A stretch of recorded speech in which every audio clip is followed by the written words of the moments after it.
Yeah, we learned. I think we learned quite a bit from this one weekend. Had to come from behind in one ball game, won another close ball game, got some of the bats going that we needed to get going from the first week. So it was a good all around weekend. We took a step forward. How have you seen, because you mentioned the leadership and the experience was one of the strengths for your team. In what ways did you see that shine through this weekend? I mean, I don't know that I can pinpoint specifically how that happened, but there was definitely a lot of that from a lot of different areas, a lot of different guys. As far as some guys stepping up out of the bullpen, some of those bats stepping up in big situations, and not just from swinging the bat, from an execution standpoint, like the bunt to win the ball game on Saturday, some of that kind of stuff that we didn't do a great job of the first weekend, as far as from an execution standpoint, that we cleaned up a little bit this weekend. I thought all around we played really well this weekend against a really good ball club, by the way. I mean, you're still in. I mean, this is a Lone Star Conference game, but also it's a big rivalry game, and you swept. I mean, how big is that for the momentum of your team and going forward? I think the sweep, whether it was Eastern New Mexico or anybody else, that sweep was big for us. Again, coming off of dropping the series at St. Ed's 2 weekends ago, just to kind of get back in the right frame of mind. You start, I don't care who you are, you lose 3 out of 4 the first weekend, you kind of start second guessing things, and so to have that kind of weekend this weekend kind of put us back in that right frame of mind, and feel like we're playing pretty good baseball now. You mentioned you learned a lot over the weekend. What were some of those things, and how do you plan to build on it going into this week against Cameron? Again, kind of the things that I just mentioned from the standpoint of figuring out how to win a close ball game, figuring out how to come from behind, the execution part of things. Again, figuring out some more out of the bullpen as far as guys that we can go to, guys stepping up and coming out of the pen and being really effective for us to give us more options out of the bullpen, which is always nice. So I thought there was some growth there. When you face Cameron, they're coming off a couple of tough losses against St. Ed's and Kingsville as well. So kind of what have you seen with Cameron?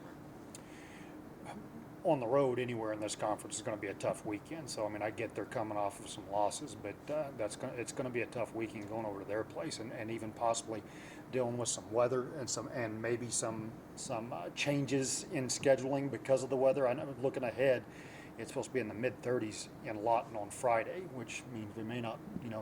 I don't want to speak out of turn because I don't know yet. I hadn't talked to their coach yet on what his plans are, but there's a chance we may not play on Friday over there. We may have to push things back, or you get over there and get stuck in a hotel room and not get to play. And so being on the road and dealing with some of that weather stuff, you've always kind of got to be prepared to make some changes on the fly and still be able to prepare your guys to go play. So may have to deal with some of that this weekend. And again, I go back to, I don't care where you're going, being on the road in the Lone Star is always tough.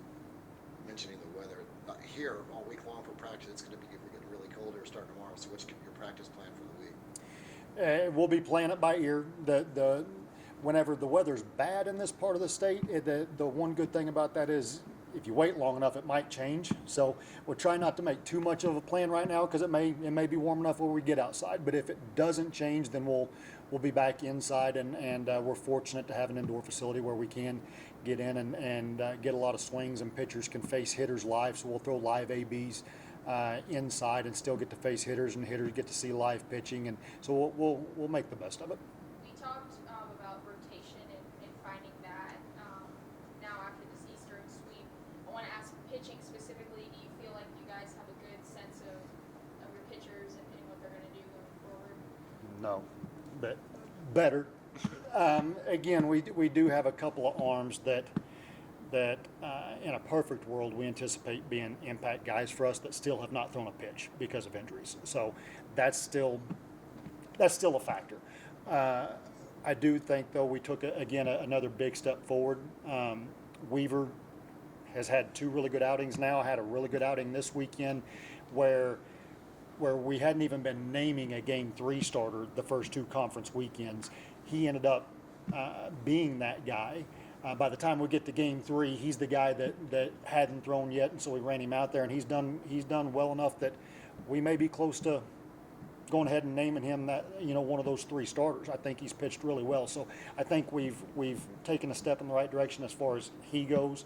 And kind of the same way out of the bullpen, some guys have solidified some spots, but I still don't think we're at a place where we can just announce 4 starters and that's going to be the rotation, and we're just not quite there yet. I wished we had that luxury, but we're not there yet. Kyle's had a great start to the year. He's swinging a really hot bat. He's calling a great game behind the plate. What do you see from Kyle Mikolas? I wish we had 9 of them.